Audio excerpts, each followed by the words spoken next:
My name is Clarice Alonso.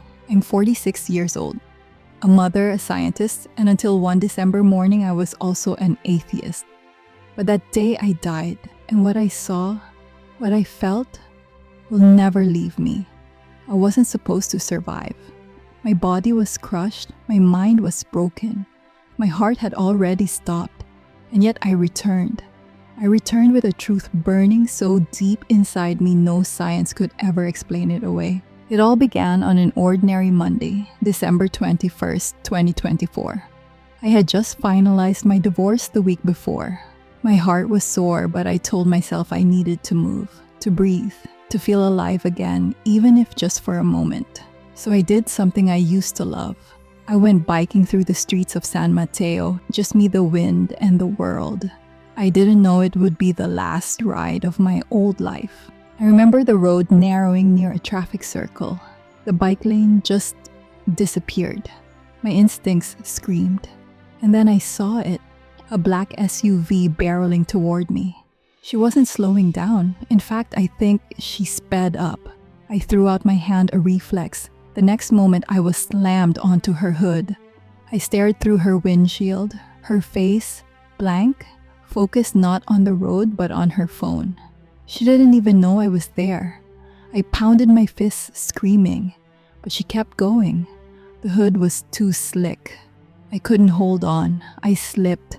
My helmet cracked on the pavement, and then darkness. But somehow, I wasn't gone. I wasn't just under her car, I was being dragged beneath it. I felt metal scrape against my ribs. I tried to scream, but the air had already left me. Only later did I learn I was dragged for 60 feet down that road. 60. A truck driver behind her saw everything. He went the wrong way around the circle just to stop her.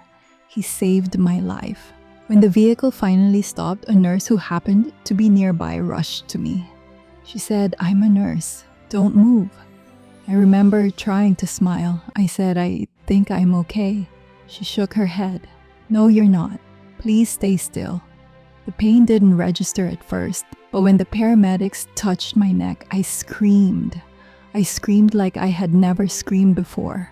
That's when I knew something was deeply wrong. At the hospital, the list of injuries seemed endless. Collapsed lung, broken ribs, cracked collarbone, skull trauma. But the worst was my spine. The doctor said every vertebra in your back has damage. We need to operate or you may never walk again. Surgery was set for Monday. Christmas was 3 days away. And I was terrified. Not of pain, not of paralysis, but of death. Even after years as a woman of science, even after telling myself God was a myth, deep inside death still haunted me. What if it wasn't just nothing? What if I was wrong? On that cold operating table, as the anesthesia began to pull me under, I whispered just one sentence in the silence. "God, if you're real, don't let me die afraid." Then the world faded, not into blackness, not into silence, but into the most unexpected thing I could have imagined. Light. The moment the anesthesia took hold, I didn't feel unconscious. I felt awake. More awake than I'd ever been. It was as if the dull fog of life had lifted and everything became sharp, clear, alive. I opened my eyes expecting a white ceiling, the sound of monitors, the sterile smell of surgery. But none of that was there. Instead, I stood barefoot in a vast golden meadow, the sky above like melted light, not blue but something beyond color, alive, breathing. The air shimmered. Every blade of grass seemed to sing in harmony, though there was no sound. I wasn't in a dream. I wasn't hallucinating. I knew this place. My soul remembered it, even if my mind did not. It was home. There was no pain, no heaviness, no fear, only love. It wrapped around me like warm sunlight, cradling every shattered piece of me. And then he came. From a distance, a figure approached, walking slowly through the tall, glowing grass. I couldn't make out his face at first, but I felt him before I saw him. Every molecule of my being knew it Jesus, not the stained glass version. not the one from paintings, but him, pure, radiant, eternal. His robe flowed with the light. His eyes were oceans of compassion. And when he spoke, it wasn't with sound, it was with truth flowing directly into my soul. Clarice, my beloved, I've been waiting for this moment. Tears spilled from my eyes. I dropped to my knees. I didn't even think it was just the only response my soul knew. I was overwhelmed not by judgment, but by the sheer purity of his presence. I could feel every failure I had ever committed, every angry word, every bitter thought. But instead of shame, I felt healing. You are not defined by what hurt you nor by what you once believed. I know your questions, I know your anger, I know your doubts, and I never left you. He knelt beside me, his hand on my shoulder. The moment he touched me, a lifetime of fear crumbled like dust. I remembered things I had buried deep, my childhood wonder, the times I had whispered prayers into the night, even when I claimed not to believe. He had heard them all. You were never alone, Clarice. Even when you denied me, I remained. Because love never walks away. I sobbed, not from sorrow, but from the unbearable beauty of it all. I said through trembling lips, I don't deserve this. And he smiled. No one earns love, child. It is given freely. And you, just like all my children, were created from love itself. Suddenly behind him, the meadow unfolded into something far more vast. Rolling mountains, rivers of crystal light, trees taller than skyscrapers, yet none of it felt overwhelming. It all belonged. And somehow, so did I. Is this heaven, I asked? It is a reflection of heaven tailored for your understanding. A space for your soul to awaken before your journey continues. I didn't want to leave. Every part of me cried to stay, to remain in that peace forever. But Jesus looked into me, not just at me, but into my essence, and gently said, "There is more for you to see, Clarice. Things you must remember, truths the world has forgotten. You were chosen to witness not for your perfection, but because your pain became your doorway." He reached out his hand again, and as I touched it, the meadow shifted. The light folded in on itself. I was still with him, but now we stood on the edge of what felt like time itself. Floating images surrounded us, visions, warnings, a trembling in the spirit world. And then he said it. Before the darkness falls, 3 signs will be given to awaken the world. You must remember them, for they will come. I didn't understand yet, but I knew this was just the beginning. My hand was still in his warm, steady, unshakable. But the meadow, that golden field of serenity, had faded. In its place rose a vast expanse like the edge of the universe. It wasn't empty. It was waiting. Around us, colors moved like living rivers. Silence hummed like a heartbeat. Jesus stood beside me, his gaze focused beyond the veil. "Clarice, the world is rushing toward a silence it does not yet understand. But my mercy will not allow it to fall unprepared. I will show you what must come. Not to frighten, but to awaken." And then he lifted his hand. In an instant, the atmosphere trembled. What unfolded before us wasn't a vision like in dreams. It was as if I stepped into time itself. I was there, walking unseen among places that were real yet not of earth. The first sign, the sky that burns but brings no fire. I saw a city familiar, though I couldn't name it. Crowded, modern, filled with digital billboards and people lost in their phones. Suddenly, the skies turned strange, tinged with gold, then deep red. A sun unlike our own pulsed in the heavens, then dimmed, casting the world in a flickering half-light. People looked up confused, but they didn't look away from their screens. Warnings flooded social media, but no one believed. The heat rose, not physical heat, but a spiritual fever. Paranoia spread like wildfire. Truth and lies became indistinguishable. The first sign will not burn the skin, but it will scorch the soul. For when men can no longer tell truth from illusion, the fire has already begun. He looked at me and I understood. It was not a literal flame, but the collapse of discernment, a fire of confusion that would blind the heart before the eyes. The second sign, the children who forget their names. The vision changed. I stood now in classrooms, in homes, in bedrooms lit by the pale blue light of devices. Children, young, full of promise, sat silent, vacant-eyed, staring into endless streams of content. But it wasn't education. It wasn't even entertainment. It was programming. Boys no longer knew what courage meant. Girls forgot the beauty of who they were created to be. Laughter was replaced by filtered smiles, anxiety masked by viral dances. Families no longer spoke across dinner tables. Parents worshipped screens as their children drifted into spiritual amnesia. When a generation forgets who they are easy to shape into whatever darkness desires. The second sign is the great forgetting. A chill ran through me. He wasn't just talking about memory, he was talking about identity. The sacred design of each soul diluted, distorted, erased. The third sign. The silence before the shaking. The final scene took place in the middle of the world, a place that looked like every place. Malls, churches, offices, and in them, stillness. But it was not peace. It was the stillness before a storm.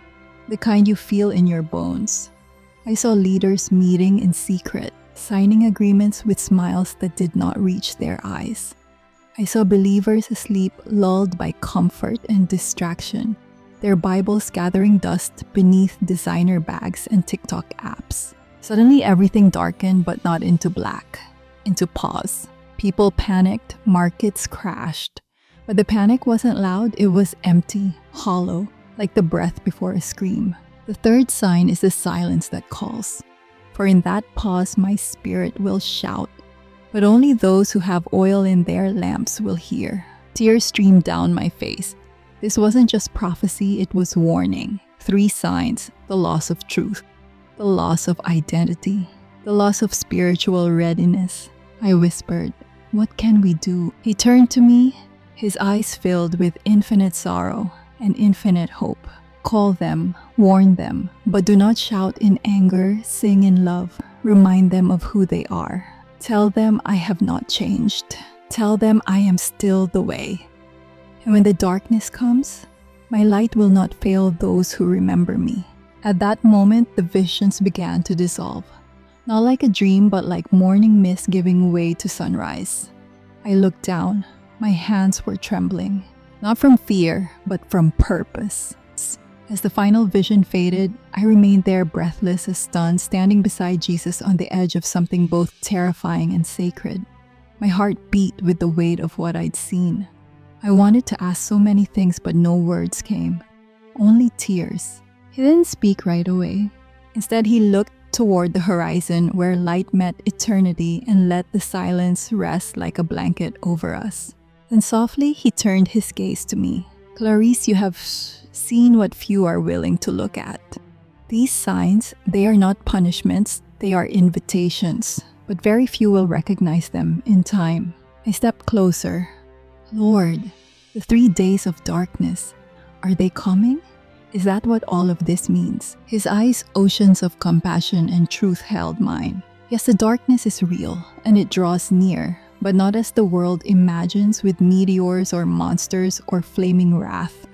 No, this darkness is of the soul, and it will cloak the earth because hearts have turned away from light. My knees buckled beneath me. A weight pressed into my chest, not fear but urgency, the kind that burns into your spirit like a brand. Jesus extended his hand, lifting me effortlessly. As he touched me, understanding poured into my soul. I saw what he meant. Not a literal blackout at first, but a spiritual eclipse. Governments promoting confusion, institutions betraying trust. The very airwaves filling with lies, with fear, with hopelessness. And humanity starved for truth would run to false light, false saviors, false signs, false peace. But then, the second phase would come. The literal darkness. I saw it a day when the sky grew dim without warning. Not nightfall, but absence. People rushing into their homes unsure of what was happening. Technology failing, communications dying out. It was as if the heavens turned away. And in that moment, every soul stood naked in front of itself. There was wailing, regret, but also astonishingly repentance. Candles were lit in the hearts of the humble. Prayers were screamed from trembling lips. Mothers held their children tighter. Fathers wept in corners. And somewhere in the middle of that unbearable silence, I saw him, Jesus, walking invisibly through living rooms, hospitals, prison cells. I will walk among them in the darkness, Clarice. I will visit every heart that still remembers me, even if only faintly. These 3 days, they are mercy, not judgment. I could barely breathe. But why me? Why show me this? Why bring me here? He looked down, then back up, smiling gently like a father preparing his daughter for something sacred. Because you were broken enough to listen. Because your doubts made room for wonder. And because I do not need perfect messengers, only willing ones. I covered my mouth, trembling. He continued, "You must go back, Clarice. Not to warn with fire and brimstone, but to call with hope. Tell them that darkness is not the end. Tell them I am still the light. And tell them..." His voice broke slightly. "Tell them I miss them." Those final words, "I miss them," shattered me. God misses us in our scrolling, in our debates, in our doubts and addictions and distractions. He misses us. I fell to my knees sobbing. For the first time, I truly felt how much heaven longs for us. Not in judgment, in yearning. I looked up, but what if they don't believe me? Some won't. That's not your burden. Your task is not to convince. It is to shine. And in the darkness, even a whisper of truth will echo like thunder. A great wind began to stir around us, yet it didn't disturb. It lifted. The golden horizon began to blur as if time itself was preparing to push me back into the realm I came from. My heart fought to stay. Every part of me wanted to remain here beside him. But he stepped closer, both hands now holding mine. "Tell them, Clarice, I still walk the earth in every act of love, in every forgiveness offered, in every hungry child fed, in every elderly hand held. I am there. And when the darkness comes, it is not to destroy, but to reveal what light truly remains." He leaned forward and I felt the press of his forehead to mine. Not as a king to a servant, but as a friend, a brother, a savior who had wept over the same world he was now sending me back into. Then he said one final thing, whispered not in my ears, but into my soul. "Remember what you've seen, but more than that, remember who sent you." In that instant, I felt my spirit tugged. Not violently, but like the tide pulling a shell back into the sea. The light around us swirled. My lungs gasped as if remembering oxygen. My body, broken just hours before, began to pulse with sensation. I was going back to the noise, the pain, the unbelief. But I was not the same. I had seen the truth, I had walked with the light, and I carried a message that could not wait. The blinding light faded, and in its place, pain. I gasped as air slammed into my lungs like a wave crashing against stone. My body jolted like being dropped from 100 stories straight into my skin. Beeping machines screamed. Nurses shouted my name. I heard the word "she's back," but I didn't understand it. Because part of me was still there. I opened my eyes. White ceiling, cold, sharp light, IV tubes in both arms. A weight in my chest like fire. But it wasn't just the physical pain, it was the separation. The unbearable grief of being torn from perfect peace. I began crying before I even knew why, not from fear, but from loss. I had seen the face of truth, and now I was back in a world that wouldn't believe me. The nurse leaned over, confused by my tears. "It's okay," she whispered. "You made it through surgery. You're safe." I shook my head. "No," I whispered, "I'm not." Because I knew what was coming. Doubt, confusion, and the long road of trying to explain the unexplainable. The first person to visit me was my older sister, Marianne, a pragmatic woman nurse for over 20 years. When she saw me awake, she started crying. "Clarice, you're a miracle. The doctors didn't think you'd pull through." But when I grabbed her hand and whispered I saw him, her face changed. "Saw who?" she asked cautiously. "Jesus," I said, voice trembling. He told me things. "Marianne, the darkness is coming." "Silence," she blinked. "Oh, Clarice, that's just the anesthesia talking. You were under for hours. It's common to dream." But this wasn't a dream. The days that followed were lonely, not because people weren't visiting, but because no one believed. My ex-husband brought flowers. I tried to tell him. He smiled, nodded politely, and changed the subject to the kids' school. Even the hospital chaplain, a kind older man named Father Joseph, seemed hesitant. He listened quietly to my story, and when I finished, he said, "It's beautiful, Clarice, but you were likely in a state of hypoxia. The brain can create extraordinary visions when it's starved of oxygen." I stared at him. "Are you saying Jesus isn't real?" He shook his head. "I'm saying what you saw was real to you, and that's enough, isn't it?" No, it wasn't. Because what I saw wasn't meant to stay with me. It was meant to be shared. I began journaling everything, each detail, each word Jesus had spoken, each vision. At first, it was just for me. To remember, to hold on. But the more I wrote, the more I realized this wasn't just my story. It was a message, a calling, a light. Still, I wrestled. What if I was wrong? What if the whole world was right and I was just a woman who almost died and imagined heaven because she couldn't accept the end? But every time I tried to dismiss it, his words echoed again. "Tell them I miss them." Those words haunted me, not in fear but in urgency. I began to really pray for the first time since I was a child. Not reciting memorized lines, but talking, listening. And he answered. Not with visions or thunder, but with peace. Every time I doubted, he responded not with arguments, but with silence so gentle it cradled me. One night, unable to sleep, I stared at the ceiling of my hospital room. The lights were off. Machines hummed. Outside, snow fell against the window. I whispered, "Lord, if it was real, I need you to show me." Seconds later, the door creaked open. A young Filipino janitor, no older than 22, stepped in with a mop. He froze when he saw me awake.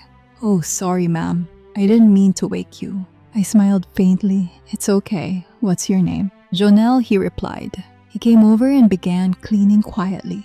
I watched him work, so careful, so precise. Suddenly he looked at me and said, "You've been touched by heaven, haven't you?" I stared at him, stunned. "What makes you say that?" He shrugged. "I don't know, you just have this light in your eyes. I've seen it before in my grandmother. She died, but came back too." I burst into tears. It was the first time someone believed me. A janitor, a stranger, and yet he became the first confirmation I'd prayed for. From that day, things changed. I started speaking more boldly. When the nurses asked about my recovery, I told them it was Jesus. When doctors warned me it would take months to walk, I told them he already healed me. And my body began to respond. Faster than expected, stronger than expected. Physical therapy that should have taken 10 weeks, I completed in 5. They called it medical luck. I called it what it was, divine mercy. But the biggest change wasn't in my body. It was in my mind. The fear that once ruled me of death, of rejection, of looking foolish was gone. Because now I knew this life isn't the end. Our pain isn't meaningless. And love, real, sacrificial, divine love, is the only thing we take with us. "Clarice, you are not small. You are chosen. Shine." And I would, no matter who doubted me. Because I knew what I saw. I knew who I met. And I would spend the rest of my days making sure they knew too. The moment I left the hospital, everything felt louder. The horns, the crowds, the cold Manila air, it all pressed in, reminding me that this world wasn't the same as the place I had just come from. But more than that, I wasn't the same. It was February now, 2 months after the accident. My body should have still been in recovery. But instead, I walked out of the rehabilitation center without a limp. No walker, no cane, just me and the wind on my face. The doctors called it anomalous accelerated healing. I called it grace. My sister Marianne picked me up in her car, and as we drove past EDSA, the traffic crawling, I stared out the window watching people rush from one place to another. Eyes on their phones. Shoulders, heavy brows furrowed. like life had already defeated them. I whispered, "They don't know." Marianne glanced over. "Know what?" "They don't know how deeply they are loved, how close heaven is. It's like it's right there, just behind the veil, waiting for them." She didn't respond, just gripped the wheel tighter. At home, my children greeted me with tears. My son, Paolo, hugged me like he thought I'd vanish. My daughter, Sophia, stared at me for a long time and then simply whispered, "You're glowing, Mama." I looked at my reflection that night in the mirror. She was right. It wasn't beauty, it wasn't radiance, it was peace. It poured out of me like oil because heaven had left its mark, and it would not fade. But peace doesn't mean ease. Word spread quickly that I had died and come back. Neighbors were curious. A few old friends messaged, some skeptical, some sarcastic. "You sure it wasn't a dream? You probably hallucinated. I thought you were smarter than that, Clarice." One of my coworkers at the university even joked, "I guess science finally lost you to fantasy, huh?" I wanted to yell, to defend, to prove. But instead, I just smiled and said I used to think like that too, until I met him. They usually went quiet after that. The greatest challenge came from within. There were nights I questioned myself. I'd lie awake and whisper, "What if it was just my brain?" I'd replay Jesus' words over and over, afraid I'd added something missed, something misunderstood. But then something would happen, something small. A stranger in the grocery line would start crying when I simply smiled at them. A tricycle driver would say, "I don't know why, but talking to you makes me feel lighter." And once an old woman I'd never seen before stopped me outside the church and said, "The light is following you, Hija.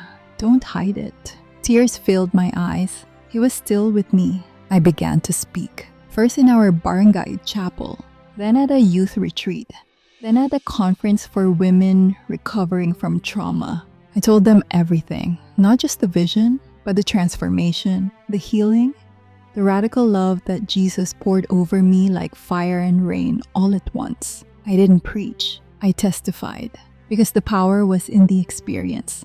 And when I spoke his words, I watched hearts melt. Tell them I am not angry, I am waiting. Tell them they don't have to be perfect, they just have to come. That line always made people weep. One day I was invited to share my story on a small Christian radio show in Quezon City. I was nervous. I almost said no. But that morning I prayed, "Lord, if you still want me to speak, give me a sign." At that moment, Paulo walked into the room and said, "Mom, I had a dream last night. Jesus was smiling at you. And he said, 'She's doing good.'" I said yes. That interview went viral. Soon after, I was speaking on bigger platforms, churches, conferences, even a feature on a local TV station. But with every opportunity came a deeper humility. Because it was never about me. It was always about him. And yet amid the public sharing, the most sacred moments happened in private. One afternoon, I was walking through Luneta Park alone. It was quiet, peaceful. I sat by the fountain and just breathed. Suddenly, I noticed a little girl sitting nearby, maybe 5 years old. Dirty clothes, no shoes. She was feeding a bird crumbs from her pocket. Something stirred in me. I knelt beside her. "Hi, are you okay?" She nodded shyly, then looked at me and whispered, "You have the same light as the man who visits me in my dreams." I froze. "What man?" I asked softly. She smiled. "He wears white. His hands are glowing. He tells me not to be afraid." Tears spilled down my face. I gave her all the money I had and asked nearby vendors if they'd seen her before. No one had. When I looked back, she was gone. But I knew what had happened. He was reminding me. He was still here, still calling the broken, still whispering through the forgotten. That night I wept with joy, because my healing wasn't just for me. It was a weapon, a message, a flame, and I had only just begun to share it. Clarice, when they ask for proof, be the proof. When they ask for light, shine. When they ask if I'm real, show them your scars. And I would, because I had died, and now I was alive.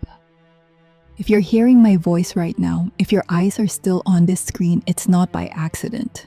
There's a reason you found this story. Not because I'm special, but because Jesus is calling you just like he called me.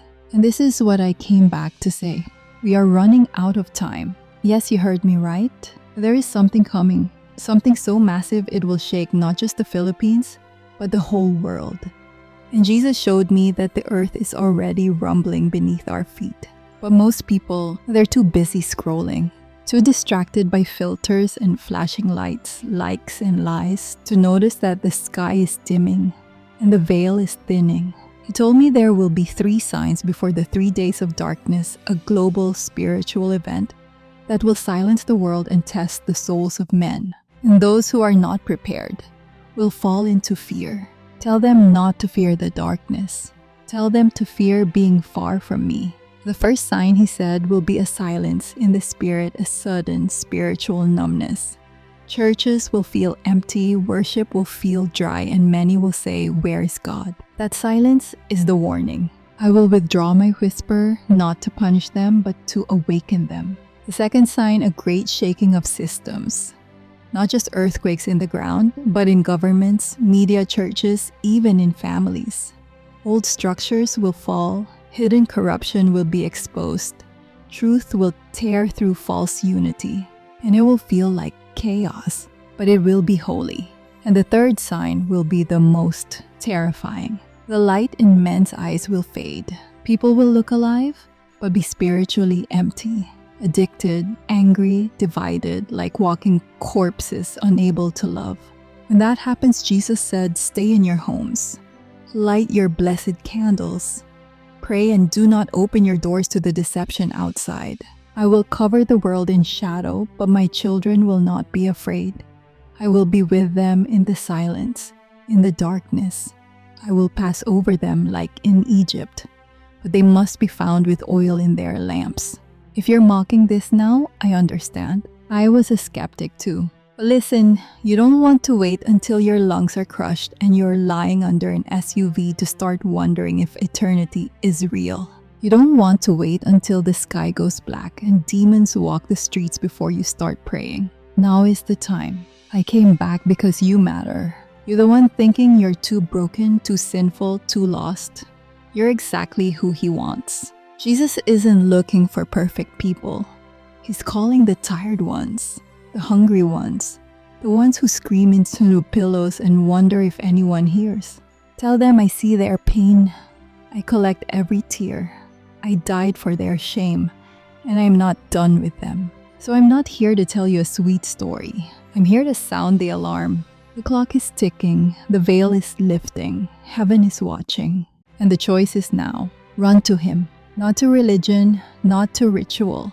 To him, the one who hugged my broken soul in the meadow of eternity and whispered, "Welcome home." That home is open to you too. I don't care if you've been a witch, an atheist, a drunk, a cheater, or someone who hasn't prayed in 20 years.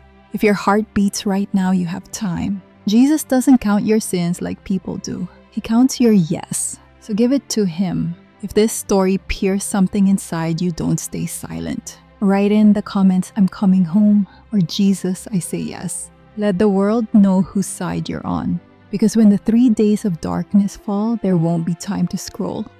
Only time to pray. And if this message shook you, please don't keep it to yourself.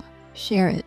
Let someone else be warned, be awakened, be loved. Subscribe to this channel, Pinoy Faith Stories, if you want more testimonies that stir your soul and prepare your heart for what's coming. These are not just stories. These are instructions from heaven. Because I'm not just Clarice Mendoza who got hit by an SUV. I am the woman Jesus sent back with a flame in her mouth. And I will not be silent. Go, my daughter. Warn them. Love them. Call them back. For I am coming soon. Will you be ready, or will you be scrolling when heaven knocks? You decide. If you're still watching this, it means something inside you stirred.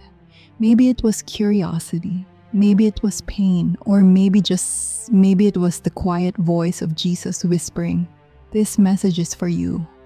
What happened to me wasn't just about surviving. It was a wake-up call, not just for me, but for all of us. A reminder that life is short, that eternity is real, and that we are more than just flesh. We are souls in a broken world looking for something eternal. I saw what's coming, the three signs, the silence before the shaking, the spiritual coldness, the illusion of safety that blinds us from the truth. And I was told it's already begun. All you need to do is look around. Families breaking down, people numbing their pain with endless scrolling, children growing up without faith, hearts turning colder by the day. But amidst all that, Jesus is still reaching for you. I did not send her back to scare you. I sent her back to invite you. This isn't a message of fear. It's a message of mercy. A second chance. A holy interruption in the middle of your ordinary day. Maybe you've been living on autopilot. Maybe you've been ignoring that quiet voice for too long. Or maybe you're just tired. Tired of pretending you're okay. Tired of running. Tired of wondering if there's something more. There is. And his name is Jesus. If this story touched you even a little, please don't just click away. Do something. Hit like not for the algorithm, but because it helps this message reach someone else who needs it. Leave a comment, even just one word, like I believe or I'm ready. Your words could spark a chain reaction that changes someone's life. And if you want more stories like this, raw, real, heaven sent, then subscribe to Pinoy Faith Stories. This is a channel where the veil between life and eternity is lifted, where testimonies from everyday people reveal the extraordinary grace of God. Every story we share is a call to wake up, return, and be ready. You don't have to be perfect. You don't have to have all the answers. You just have to say yes. Yes to truth. Yes to healing. Yes to coming home. So don't scroll past this moment. Make it count. Subscribe, comment, and share this video. Let the world know that light is still shining and that Jesus is still calling. Thank you for being here. Thank you for opening your heart. Thank you for giving this message a chance. Because even in the coming darkness, those who walk with the light will never be lost.